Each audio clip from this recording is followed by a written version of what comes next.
ఆవిడకి ఎవరు కూడా సాటి రారు, సాటి రాలేరు. ఒక కొత్త దేశాన్ని సృష్టించినటువంటి మహాకాళీమాత ఇందిరాగాంధీ గారు, వాజ్పేయి గారు స్తుతించిన మాత ఇందిరాగాంధీ గారు. ఆవిడకి ఎవరు సాటి రారు, రాలేరనే మాట ఈ సందర్భంగా మనవి చేస్తూ, కవిత ప్రశ్నలకి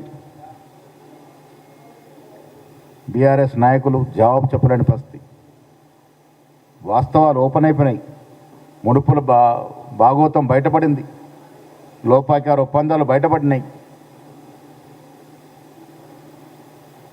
బీఆర్ఎస్ బీజేపీలో సీట్లు ఇచ్చారనే పరిస్థితి చెప్తా ఉంటే ఇంక ఎవరికి ఏ శాంటిటీ ఉంది? ఈ వాస్తవాలు బయటకు రావాల్సిన అవసరం ఉంది. ఆర్థిక మంత్రికి ఈటల రాజేందర్కి బాధ్యత లేదా? ఇలా నోటీసులు రాగానే పాత చుట్టరికం గుర్తొస్తూ ఉంది. ఇవన్నీ కూడా వాస్తవాలు ప్రజలకు తెలియాల్సిన అవసరం ఉన్నది.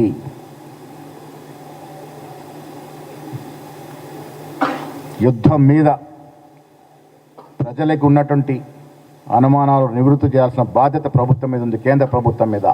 అది దాటవేస్తూ ఉన్నారు. కాబట్టి ఇవన్నీ అవాకులు చవాకులు మాని మొదట దాని మీద దృష్టి పెట్టండి. మీరు గొప్పగా వర్ణించుకున్న యుద్ధం ఎందుకు అర్ధాంతంగా ఆగిపోయింది? ఎవరి ఒత్తిడి వల్ల ఆగింది? దానివల్ల మనకు జరిగిన నష్టమైంది. మీరు యుద్ధం అని సైకిల్ చేయడం వల్ల మనకు వచ్చిన లాభం ఏంటి? సాధించింది ఏమిటి? కోల్పోయింది ఏంటి? ఇవి వాస్తవాలు ప్రజలకు తెలవాలి.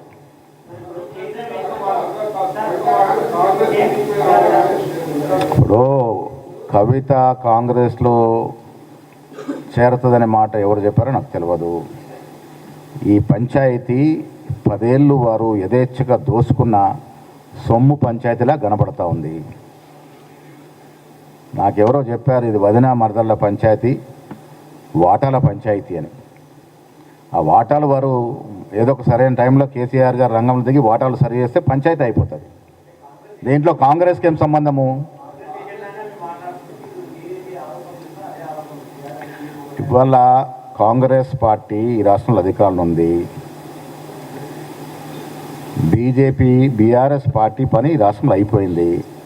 అయిపోయిన పార్టీలో అక్కడ వారి కుటుంబ పంచాయతీతో కాంగ్రెస్కి సంబంధము. వేరొక పార్టీలో జరుగుతున్న పంచాయతీ వల్ల లాభం పొందాలనే ప్రయత్నం మేము చేయము. మాకు కొన్ని నిర్దిష్టమైనటువంటి పద్ధతులు ఉన్నాయి. మాకు ఆ పంచాయతీ వారే తీర్చుకోవాలి.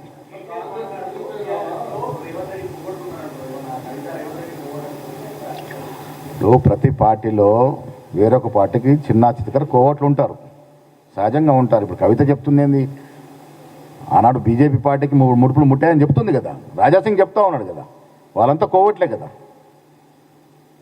ఇప్పుడు కాంగ్రెస్ పార్టీకి ఆ అవసరం లేదు. వేరొక పార్టీలో జరుగుతున్న పంచాయతీతో మాకు సంబంధం లేదు. మాకున్న సమాచారం వల్ల ఇది ఆస్తి తగాదా, ఆస్తిలో వాటాల పంపకం తగాదా అని మాత్రమే మాకున్న సమాచారం.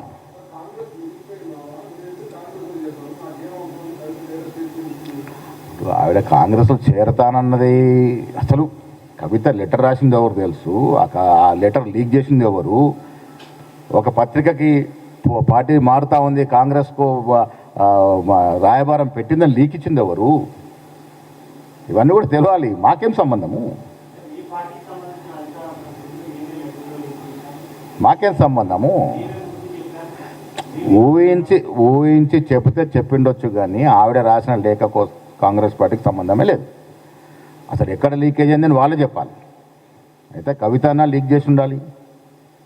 ఇప్పుడు లెటర్ రాసిన వాళ్ళని లీక్ చేయాలి, లెటర్ అందుకున్న వాళ్ళన లీక్ చేయాలి, లేక అందుకున్న ఆఫీసు వాళ్ళని లీక్ చేయాలి. కాంగ్రెస్ పార్టీకి ఏం సంబంధం ఉంటుంది? అదే మరి ఎక్కడ లీకేజ్ అయి ఉంటుంది? కవిత ఎవరికో చెప్పుంటుంది కదా, ఆ ఎవరో మా వాళ్ళకి చెప్పుంటారు. అదే మరి అమెరికాలో ఆమె బంధువులు, ఆ బంధువులకి తెలిసిన వాళ్ళు మనకుండా ఉంటారు. ఎవరో ఒకరు ఎక్కడో ఒక చోట. ఇప్పుడు నేను ఒక లెటర్ రాస్తాను మా అధినాయకుడికి, అయితే నేనని లీక్ చేయాలి, ఆ నాయకుడిని లీక్ చేయాలి. మధ్యన ఎవరు లీక్ చేసే అవకాశం ఉంటుంది? అంతే కదా. ఇప్పుడు కేసీఆర్ ఆఫీస్కి లేకపోయింది, ఇప్పుడు కవిత ఆఫీస్లోనే లీక్ కావాలి, అయితే కేసీఆర్ ఆఫీస్లో లీక్ కావాలి, రెండు చోట్ల అవకాశం ఉంది, అంతే కదా. ఆమె లెటర్ ఎట్లా రాసిందో కూడా తెలియదు, మెయిల్ ద్వారా రాసిందా మరి దేని ద్వారా రాసిందో. మాకు అవసరం ఉంది. ఇప్పుడు కవిత అంటుంది కాంగ్రెస్ నావా అని. అసలు మునిగిపోతున్న నావా కాదు, మునిగిపోయిన నావా. అంతే కదా. మరి కాంగ్రెస్ ప్రభుత్వం అధికారంలోకి వచ్చినప్పుడు ప్రజలు చెదిరించి